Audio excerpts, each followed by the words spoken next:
देरीना दुश्मनी या मामला कोई और, लाहौर के इलाके शाहदरा में नामालूम अफराद की फायरिंग अंधी गोली का निशाना बनकर पुलिस एहलकार जाम हक हो गया। पुलिस एहलकार शहजाद सलीम ड्यूटी से घर जा रहा था जब ये फायरिंग का निशाना बनाया गया। ताहाल पुलिस की जानिब से तहकीकात का आगाज किया गया है, लेकिन नहीं पता चलाया जा सका ये देरीना दुश्मनी का मामला है या कोई और मामला है। मजीद तफसीलात जान लेते हैं नुमाइंदा 7 न्यूज़ मलिक मुश्ताक से। जी मलिक मुश्ताक, बताइएगा कि इस हवाले से तफसीलात सामने आ सकी हैं? जी बिल्कुल, ये थाना शदरा की हदूद संगीत सिनेमा का ये इलाका है जहां पर ये वाकया पेश आया है कि 32 साला शहजाद सलीम जो कि लाहौर पुलिस लाइन में तैनात था और वो अपनी ड्यूटी से घर आ रहा था कि रास्ते में संगीत सिनेमा के इलाके में जब ये पहुंचा तो नामालूम मोटरसाइकिल सवारों ने अंधाधुंध फायरिंग की और बताया जा रहा है कि वो एक फायर जो है सलीम शहजाद कि सर पर लगा जिससे उसकी वहीं पर मौत हो गई। और मैं आपको बताता चलूं कि ये जो संगीत सिनेमा का इलाका है काफी रौनक बड़ा इलाका है, यहाँ पर काफी लोग मौजूद होते हैं।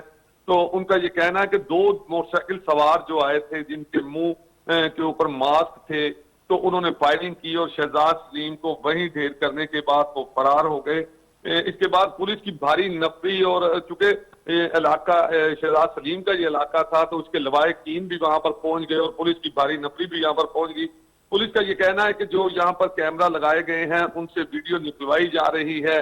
जल्द जो है मुल्जमान की जो है वो तलाश जारी कर दी गई है, लेकिन उनका कहना है कि वही रवायती दावा है कि जल्द मुल्जमान को गिरफ्तार कर लिया जाएगा। बहरहाल शहजाद सलीम की डेड बॉडी को फौरी तौर पर जो है वो डेड हाउस भेज दिया गया है और पोस्टमार्टम का अमल जारी है। ये बताया जा रहा है कि जल्द मुल्जमान को गिरफ्तार कर लिया जाएगा। सबसे बड़ी बात है कि पुलिस के लिए ये चैलेंज है कि ये पुलिस का अपना एहलकार जो ड्यूटी से घर जा रहा था, इस पर फायरिंग की गई। ना सिर्फ फायरिंग की गई बल्कि मौत के घाट उतार दिया गया।